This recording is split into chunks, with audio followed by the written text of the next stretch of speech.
everybody. Good morning. Good morning. For those who do not know me, my name is Agnes Peter, and this is our very first budget forum. And we thank you very much for coming. The budget forums are nonpartisan, and they are sponsored by the League of Women Voters North Central and Windsor CT Votes.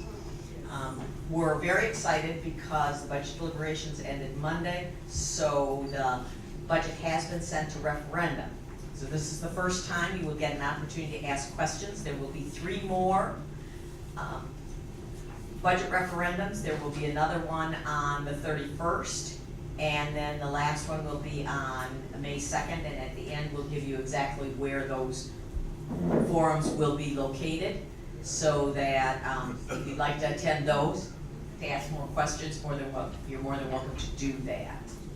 Now, today's forum will be moderated by Steve Picaro and Town Manager Peter Sousa and Superintendent of Schools Craig Cook will be our guests. So without any further ado, I thank you very much for coming. Don't forget to pick up the information to take home, and I now pass this over to Steve. Thank you, Agnes. Good morning, everyone. Wow, it's okay, you can clap. Yes, we're braving the weather to come out today, so it's winter is finally gone, right? This is our spring weather. So just going to take a moment, go over some ground rules very quickly. We're going to open this up after Mr. Sousa and Mr. Cook give their presentation. Ground rules, very simple. We want people to ask questions. There will be another microphone. Agnes or one other assistant will help pass that around. That way you can ask questions directly from your chair, from the table. And then we're going to have this open forum. We'd like to keep it respectful. Ask your questions based on the information. We're trying to keep this focused on the budget only. For some reason, if you have a question that's not related to the budget, we can certainly take it offline. We're trying to keep this focused on the budget based on the information presented. Do we have a timekeeper, Agnes? Are we keeping time today? Yes. Yeah, so we're going to try to keep this question and answer a minute per person, just so we can give everyone enough time to ask a question. Again, very informal. We want everyone to ask a question, at least one, and then if we have time, we'll have other people go around the block again. But I think based on Monday night's meeting, maybe our questions will be easily answered quickly, right? That's what we're hoping for. So without further ado, I'm going to turn it over. Mr. Sousa, would you like to go first? I would certainly love to go first. All right, thank you. I think I'm going to use the podium. Right, thank you. Good morning, folks. How are you? So April showers bring May flowers. Is that what's going to happen this year? So, alrighty. So it's my pleasure to be with you again this year at the first budget forum. I'm going to provide a brief overview of the budget that has been adopted by the Town Council and is now set for referendum and vote for on May 8th. So overall, the town's mission is can be simplified in 3 or 4 areas. One is to provide public health, safety, and welfare, to provide quality education to our young citizens, provide safe, usable infrastructure in public spaces, and to facilitate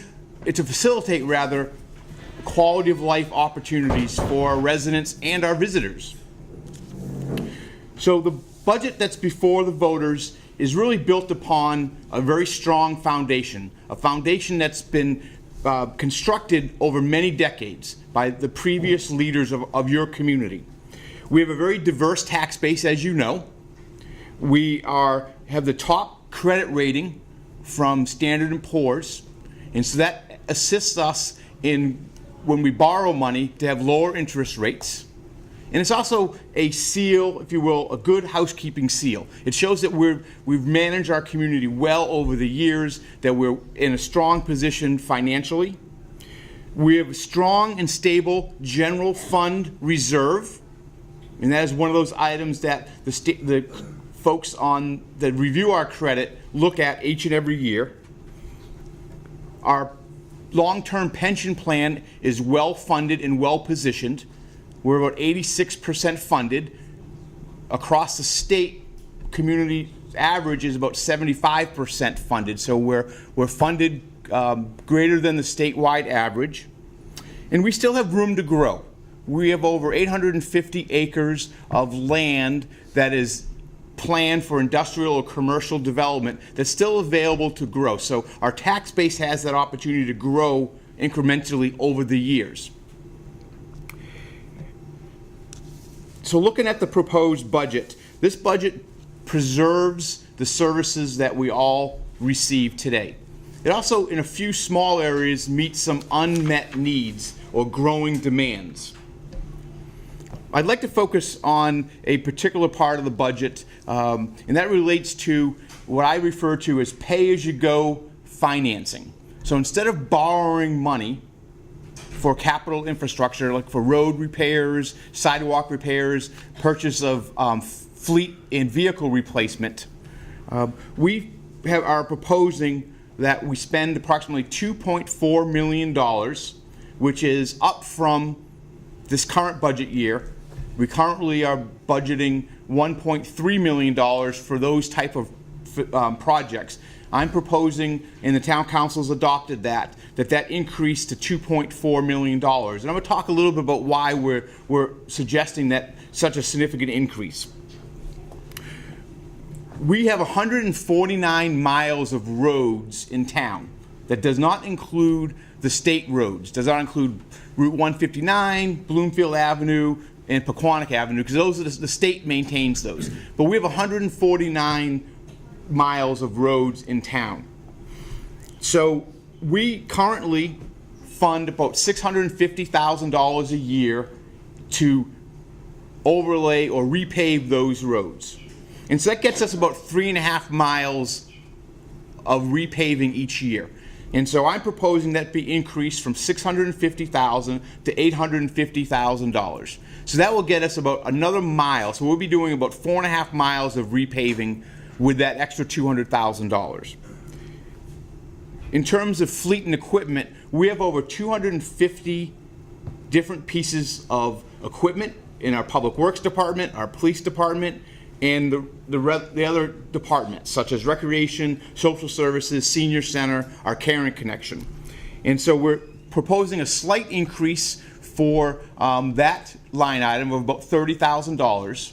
And so again, that helps us reinvest in those assets that we've already paid for and that now we need to replace as they reach their end of their useful life. Sidewalks. This number always is interesting to me. We have almost 88 miles of sidewalks and pathways in town. And so we're proposing to increase the monies that go to repair sidewalks, not to build new sidewalks, but to repair sidewalks. So we take care of those trip hazards, and we take care of those things that have segments of the sidewalks may have become unlevel. And so we're increasing that substantially from $75,000 to $150,000. And that's because we have 88 miles of sidewalks, and we have about 25% of those miles are either in poor or fair condition. And so we need to increase our investment in that category. And lastly, the largest increase is for our public safety equipment and facilities.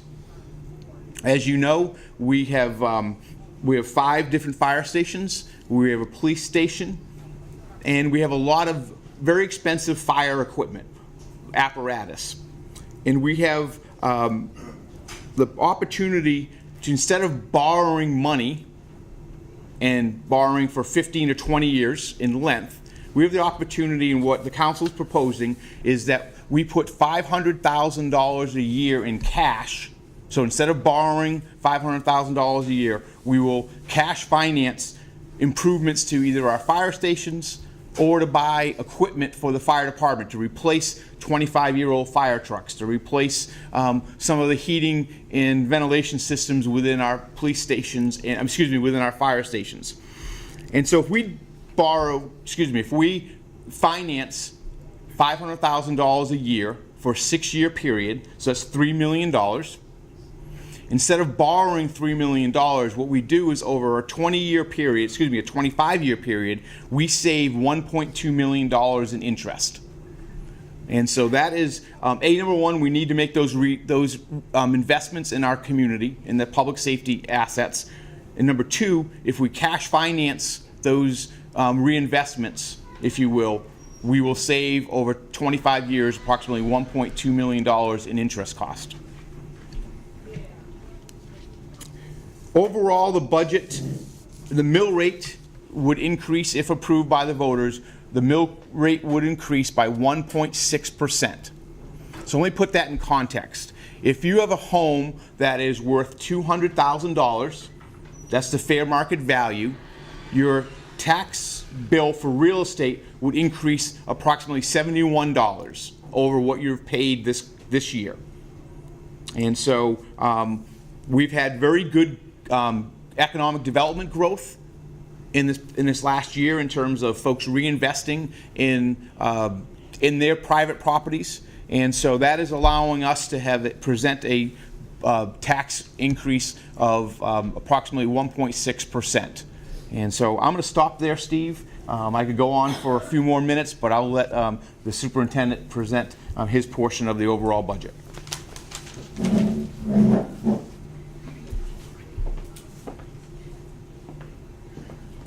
Thank you, Peter, and thank you everybody for coming out today. Happy to be in front of you again this year and a chance to explain a little information about the Windsor Public Schools budget. And so we have two documents that we've given you. I'm mostly going to be referring to our budget facts, but if you really want to get in depth on our budget in total, this document we've also given you before, key components, is where you'll want to look, as well as on our website where our entire budget proposal for this year and then previous year's budgets are also available. But as we look at our budget facts, I think the most important thing for you to be aware of is our budget proposal this year is a 2.37%. That's coming off of a 0% last year, and so when everything was completed on last year's budget, the Board of Ed's budget stayed flat from the year before, so it was a 0% budget. We are not looking to make up all those reductions. We're really looking to maintain what we have. As we built our budget and started our process talking to principals and teachers, it was really more about keeping what we have in place currently. It was as being important for them. What drives our increase is mostly contractual increases with our unions and employees employees being the biggest percentage of our budget, somewhere around 75%. Enrollment for our school district continues to increase, and so that's something we're very proud of. Most districts in Connecticut are not seeing increases in enrollment, but as you can see from our chart, we are up from October 2016, and actually as of today we're over 3,300 students. So we are pretty significantly above where we were even this past October by over 50 students as we've gone through the school year. Also pleased to report that our results on the state accountability report are above state average, and so that's been something as a school district we've been working on. And so as you think of two things we've heard concerns of in the past is that our enrollment is decreasing, so our costs shouldn't be going up, and that our results have been flat, so why should our costs go up? So both those things are no longer true. Our enrollment is increasing and has been for a couple of years now, and then our results have increased. And so we're very proud through our results from our students taking the SAT test, taking an assessment that's in grades 3 through 8 for our students have increased. And as you can see from our chart number 3, we have kept costs down in the past. We've been typically below state average as we look at our costs in the past. We have anticipated savings in this budget as we work hard throughout the year to try and do that. We have upgraded our phone system and lighting at Windsor High School. Many households have moved to LED lighting. Now our biggest building will have LED lighting for next school year, and that's going to save us a pretty significant amount of money, as you can see there. Health insurance is flat, as well as magnet school tuition is flat. Our budget does invest in continuing writing new curriculum for our students, so what our teachers are teaching our students, what is developed by our teachers to be able to teach to the standards for Connecticut. The core standards are being updated over the summer for more courses. We're investing in preparation for our students in SAT and advanced placement courses, which our students have been very successful in. We're bringing back some summer learning opportunities. One of the things we lost last year was summer school for our students, so we want to make sure that we have summer learning available for our students. We have had some behavioral concerns on buses, on school buses, and one of the things we want to make sure is that when we need an additional adult on that bus, the bus driver's main responsibility, as it should be, is to drive that school bus and get the students home safe or to school safe. We're gonna where we need to put an additional monitor on that bus, and so to keep that bus safe. We're continuing technology investments and also making sure we meet state mandates. We also seek additional sources of funding than just from the town of Windsor or taxes, and so through a partnership now in its third year, we have with the Hartford Foundation for Public Giving. They're giving us over $300,000 to operate an Office of Family Community Partnership. We seek grants for technology purchases. We work with the Windsor Education Foundation, who each year gives us about $16,000 to $17,000 directly to teachers for grants. And Amazon, a new partner, relatively new partner for us in town, gave us $15,000 for basic technology science initiatives in our K-2 schools.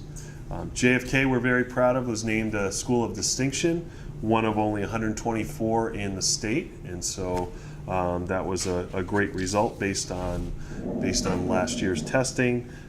Graduation rate is continuing to hover around 91%. That's the number of students that start Windsor High School and 4 years later graduate on time. And so we do have students that move out, and then also students that need some additional time to finish, but that's above state average in terms of the graduation rate. SAT and AP have continued to remain strong, and one of the things I'm most proud of is it truly is a free public education here in Windsor. Very few costs are passed on to our families. We do not charge for the SAT preparation as we shared. We do not charge for them to take advanced placement tests. Parking at the high school, we do not charge for that. We do not charge for pay to play for sports.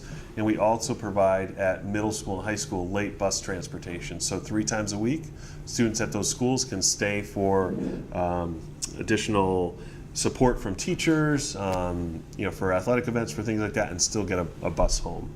And then, I think there's many things that make our schools unique. One of them is our new Air Force ROTC program. It's new. It's actually next year will be its 4th year, but we're very proud of that. We're the only school district in 50 miles that has that program. And then we also are doing a lot with student leadership. It is something that the state has been pushing for, and we're very proud that we have leadership that even goes down to the middle school with our middle school students. So what we're presenting is a very responsible budget.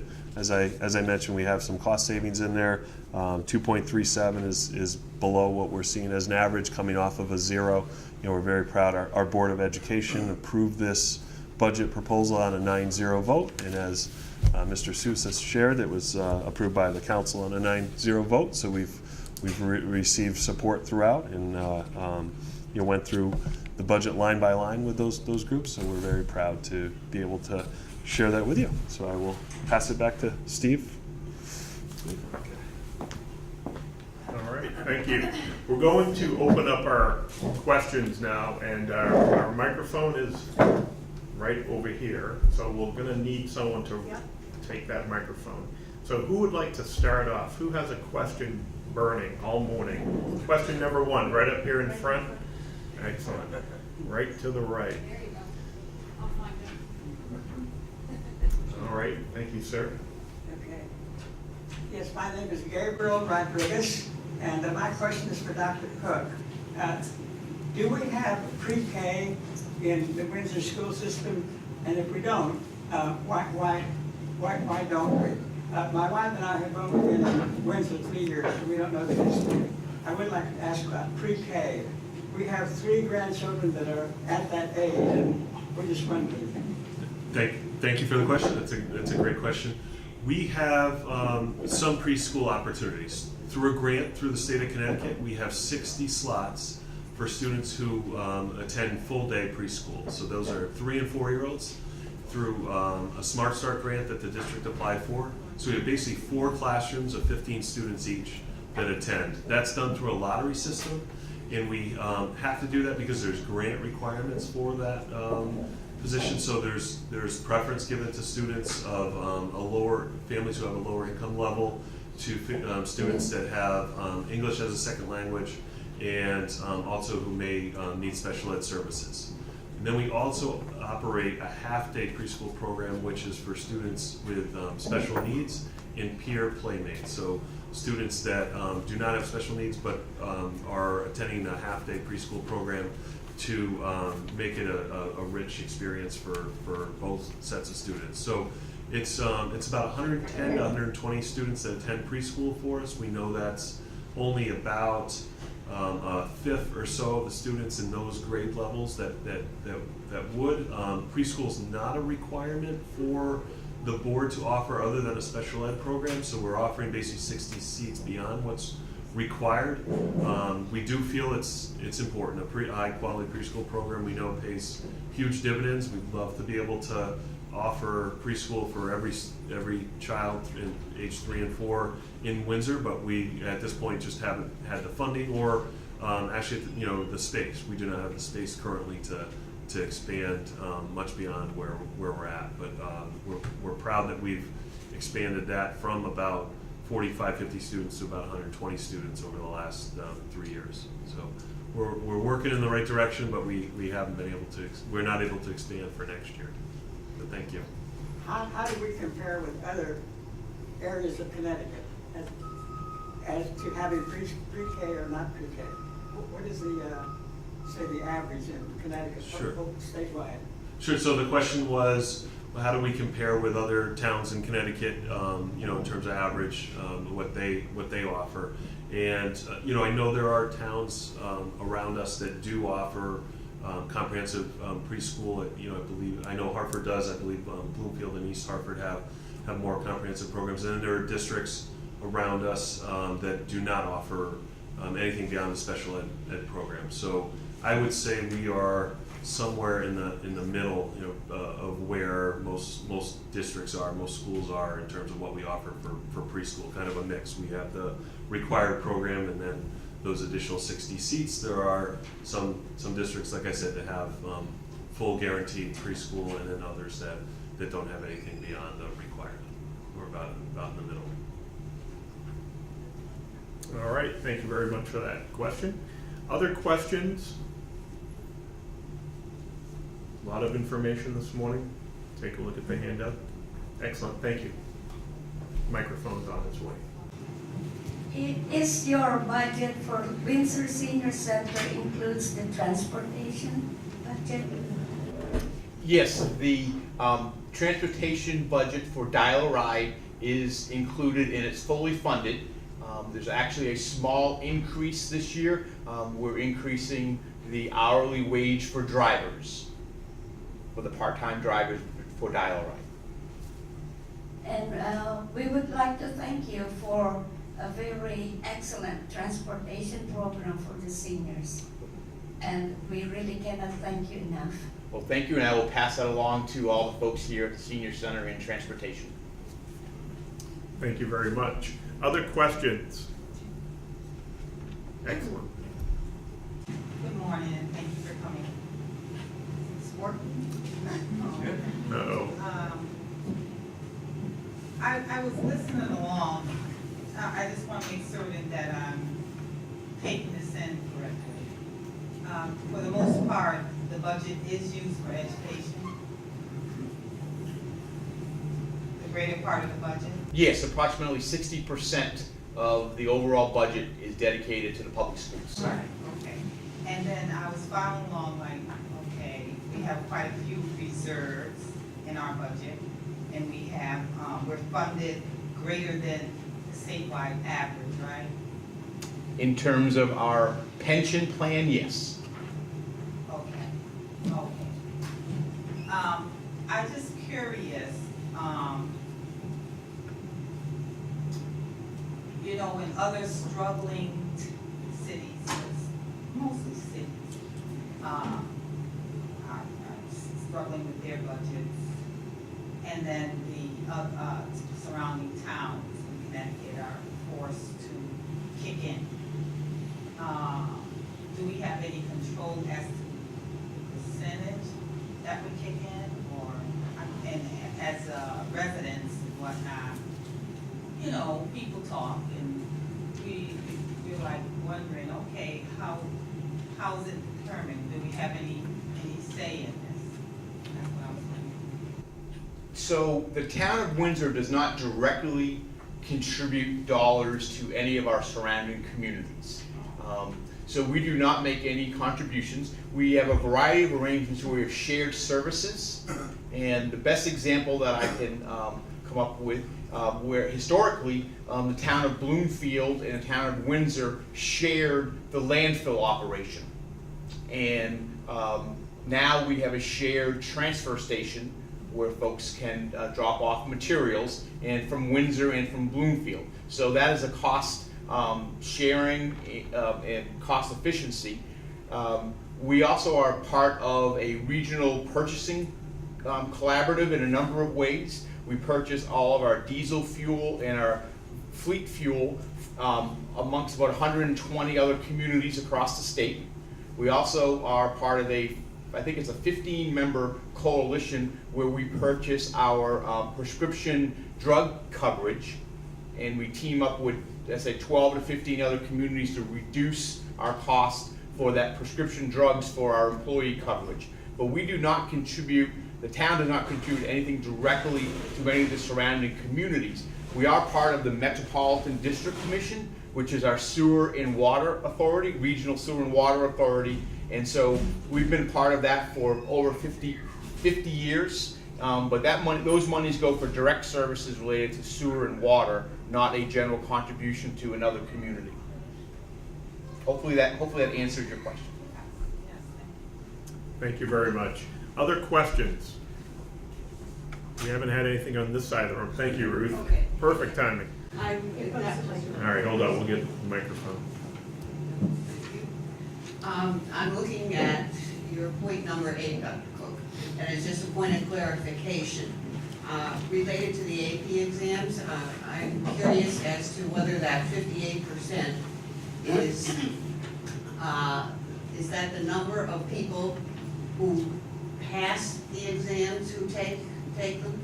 Yes, you're saying. Yes, so the 58% is the number of past exams on a percentage basis of our students at the high school. What we have done recently, though, is the board has open access to AP, and it pays for the AP test. So when you compare the number of our students in Windsor that pass an AP exam during their time at the high school, we compare evenly with a Glastonbury or a Granby.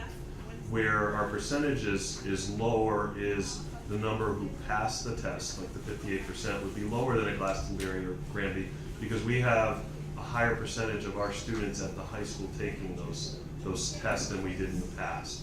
We've opened that access so any student at the high school can take an AP exam, and we encourage that. And so there are students that maybe are taking a reach in a subject area than they would that in another high school they wouldn't have that opportunity because they haven't met, say, a PSAT score or a score at a grade at a class leading up to that class that indicates that they should definitely be taking an AP. But we want all our students to take those tests, and our teachers and our Board of Education support that. And so that's where I'm proud that I believe we will give somewhere around 450 AP exams this year. And of a school of 1,200 students where freshmen are part of AP, that's a pretty good number. I mean, some students are taking 4, which may be too much in some ways. We try and encourage our students maybe to take 3 and be involved in other things, but we don't want to discourage that student too. If they want to take 4 we allow them to take 4. But we're really proud of the percentage of students that are actually taking AP. It's much higher than it has been in the past, or when I was in high school. So it's been good. Yeah, thank you. Thank you, Ruth. Other questions? Oh, excellent. Okay, I know there's a project going on right now to move the safety services area. Is that part of the bus budget, and what's the status of that? The project that was referred to is that our public safety complex on Bloomfield Avenue, which houses the police department. It's the main fire headquarters for our volunteer fire department, as well as our emergency medical services, or Windsor Volunteer Ambulance. Those are all located at Bloomfield Avenue. That building was originally constructed in the 1960s, and some of you may remember that it was renovated in the early 1980s, early to mid 1980s. So, just like our homes, it needs a new roof, it needs new boilers as it starts to reach the end of its useful life in terms of those mechanicals. But also there's the need for, as standards have changed, as you imagine, rules and regulations and state statutes have changed since that building was originally built. And so there's a variety of regulations and safety guidelines that our current building does not meet. For example, if you walk into the public entrance to the building, there is no accessible public restrooms off of the lobby. So you need to actually go into, if you will, the secured area of the police department. That was very acceptable when that building was built in the 1960s. Certainly in today's day and age doesn't meet the appropriate safety guidelines and regulations. And so there's I wouldn't say that's a little thing, that's very important, the entrance to our public buildings and the services that we provide to the public. So we have to address those items as well as those long-term mechanical items. Also, unfortunately, we have some of our young folks do get in trouble, the juveniles. And so there's new rules that have been put in place in the last 7 or 8 years at the state level that a juvenile cannot, if they're being held until their guardian comes there, they cannot be in the vicinity of an adult prisoner. And so all of our quote-unquote holding cells are all right across from each other. And so now we're actually using a conference room. We've had to secure a conference room for if we have a youngster under the age of 17 or under, and that's not, so we're taking a conference room to put a young person there for 3 or 4 hours until they get guardian picks them up. And so we have a variety of different things that we have to accomplish through this project. Specifically to the question of is there anything in this current proposed budget? There is not. There is not anything. The town council, over the course of the summer, will be discussing how to move forward the project to renovate and relocate a portion of the public safety complex. I'm going to go a little bit longer because this is an important and complex situation. The town has purchased a piece of property at the corner of Addison Road and Day Hill Road, which is next to our current Public Works garage.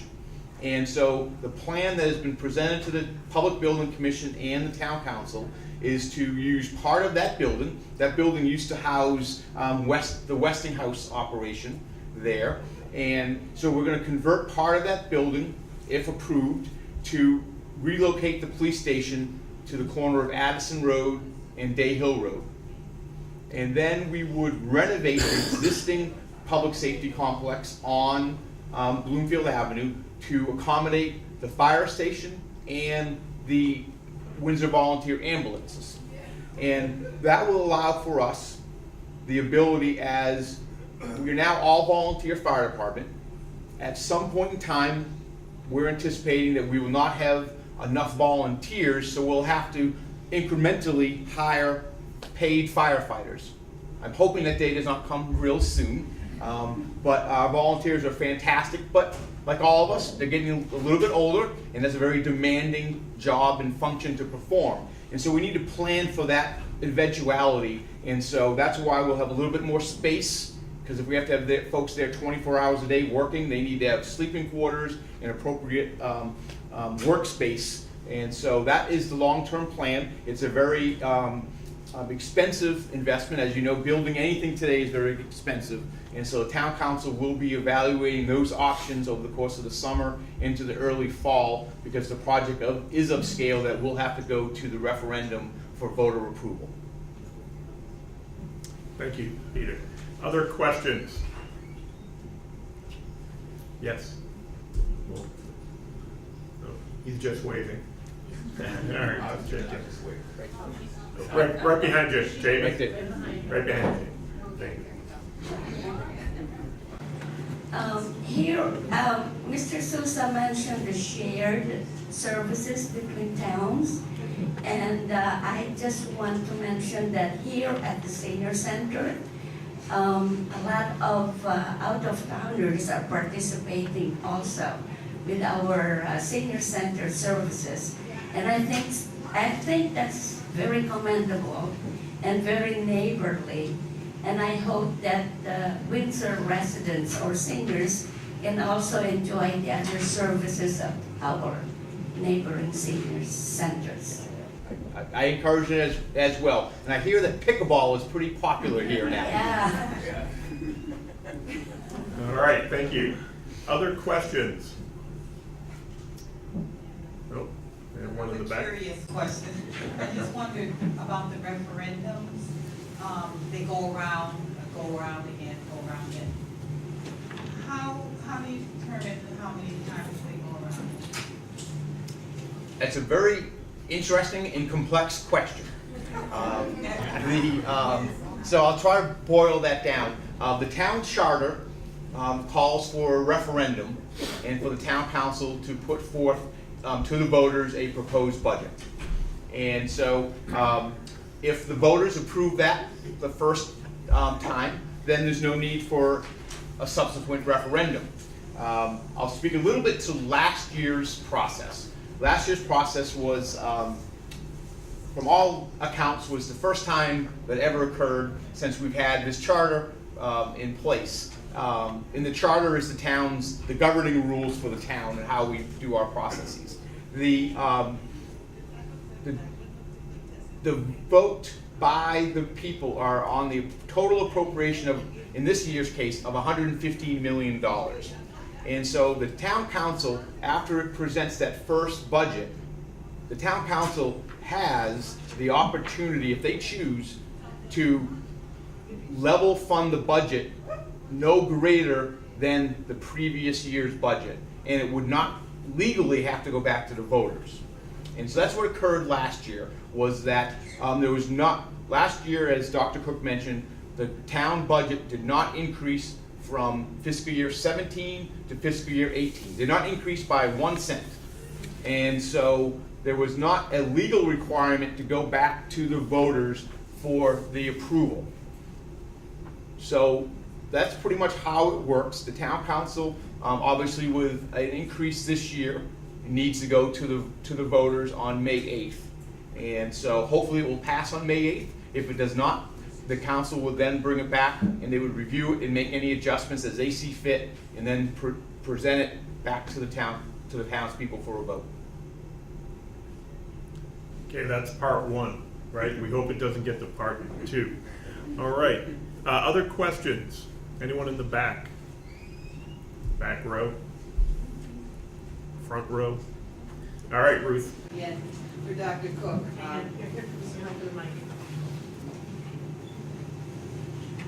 Again, to Dr. Cook, point number 2 here, I wonder if you could elaborate a little bit about what the accountability report entails. Yes, thank you. So, on April 3rd, we presented about a 2.5-hour presentation to the Board of Education. So if you really want to go deep, that is online, and you could watch the April 3rd presentation, or if you want to contact my office, we can give you the PowerPoint. But in terms of a quick answer today, there are 20 indicators that the state measures school districts on, and they range from everything, and they're weighted differently, but everything from assessment results like the SAT like the SBAC, which is a test that students in grades 3 through 8 take. The SAT is the only measure at the high school for a general measure that all students take. They also measure for us our AP results, percentage of students taking an exam and percentage of students passing an exam. They measure, there's a measure on student attendance, because we know that students that are in school more frequently perform better, and so that's a measure that they look at in all 6 of our schools. Physical education is even one, so the percentage of students that pass all 4 tests on the physical ed performance each year. So there's, like I said, there's 20 different measures. Art access, which is one that we do very well on, and a number of students that take art courses at the high school career and technical education.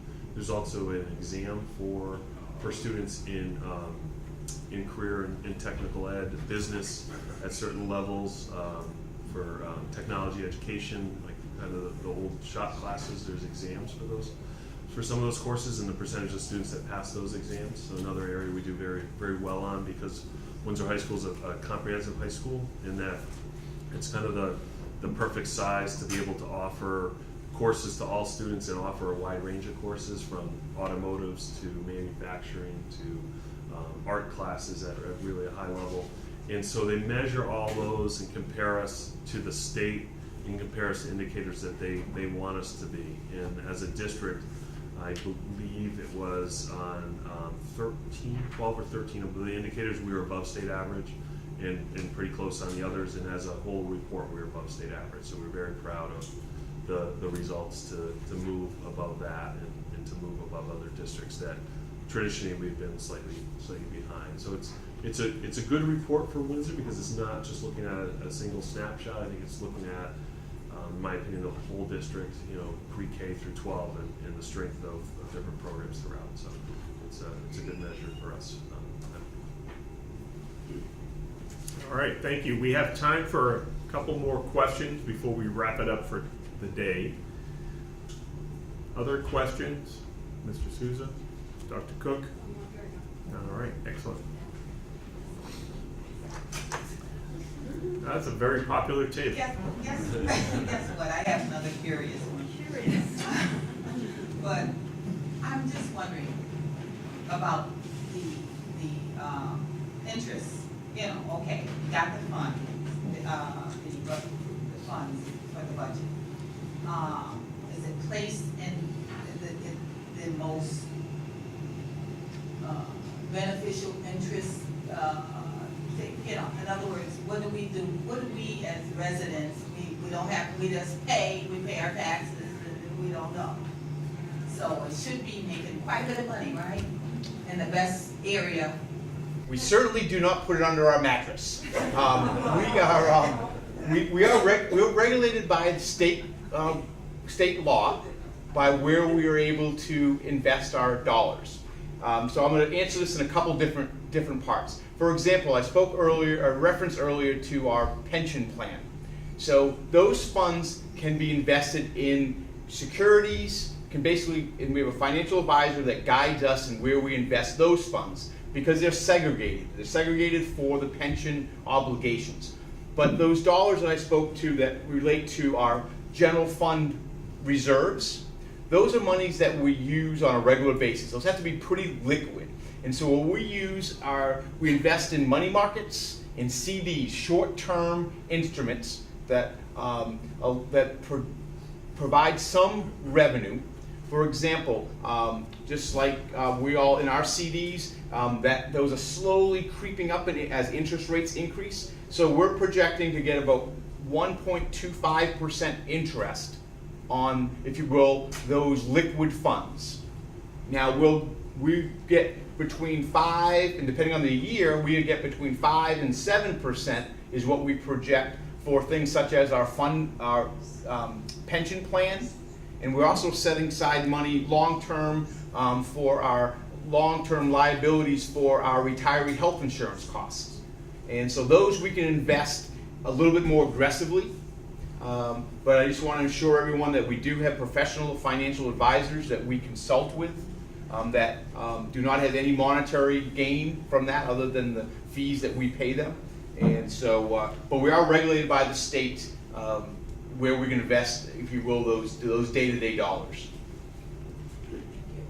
All right, thank you. That was almost the part 2 answer. So, time for one more question, then we're gonna have Dr. Cook, Mr. Souza wrap up in terms of a summary. Just a quick overview. Question in the... No, it's not a question. I just wanted to correct the dates and time for the next 2 forums. All right. The next one is Monday, April 30th at 6 o'clock at Connecticut School. And then on Wednesday, May 2nd, 6:30 at 330 Windsor Avenue. And that's the community center. Right. Correct. All right, thank you very much. Public service announcement, always helpful. All right, who would like to ask the final question of the morning? Come on, somebody has a question. Yes? What is the meaning of All right. property service? All right. Hold on, ma'am, we'll get the microphone right over to you. All right, thank you. I said, what is the meaning of property service? Property service? Property service? I'm not sure if I understand, you said property service? It's in here, under the Board of Education thing, I think she's looking at property service, perhaps that what you're looking at, looks like that's what she's looking at, under the Board of Ed. Sorry. Good try though, Doctor. I thought you were asking the town manager, I apologize. That is our facilities. So that is taking care of our buildings. The school district takes care of all of the inside of the buildings, and then the areas right around our buildings, except for major projects like a roof or a heating system that the town would do through the capital improvement project. But the day-to-day maintenance, cleaning, things like that, that's under property services. Thank you. All right, thank you. Final question, anything else before we wrap it up? Time-wise? I'm gonna check first. All right, so, Susan, would you like to say anything before we wrap it up? Let Dr. Cooks All right, go first. Thank you. Great questions today. Thank you for coming out.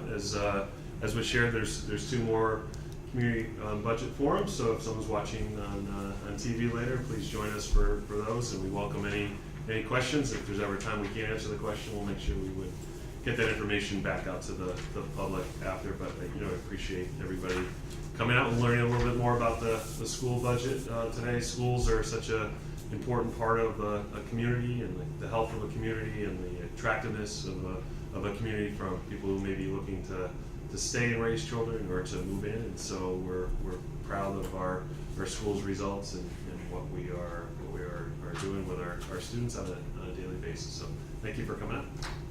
thank you, Dr. Cook. And I'd like to echo Craig's comments and thank you all for coming out. This budget preserves the services that are now afforded to the residents of our town. I think it's very important that we understand that we provide a whole range of services, and there's a whole range of service demands. And so this budget preserves those service levels. It also increases the reinvestment in our community in terms of our roads, our sidewalks, our various assets, including our public safety assets. So I thank you all for everything that you do for the community over the years, and look forward to seeing you real soon.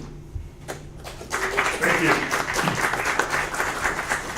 So on behalf of the League of Women Voters and Windsor CT Votes, would like to thank you for coming today, and also reminder, Monday, April 30th, 6 p.m. at the Connecticut School Gym, we'll have our next budget forum. Thank you. Have a great day, everyone. Virtually.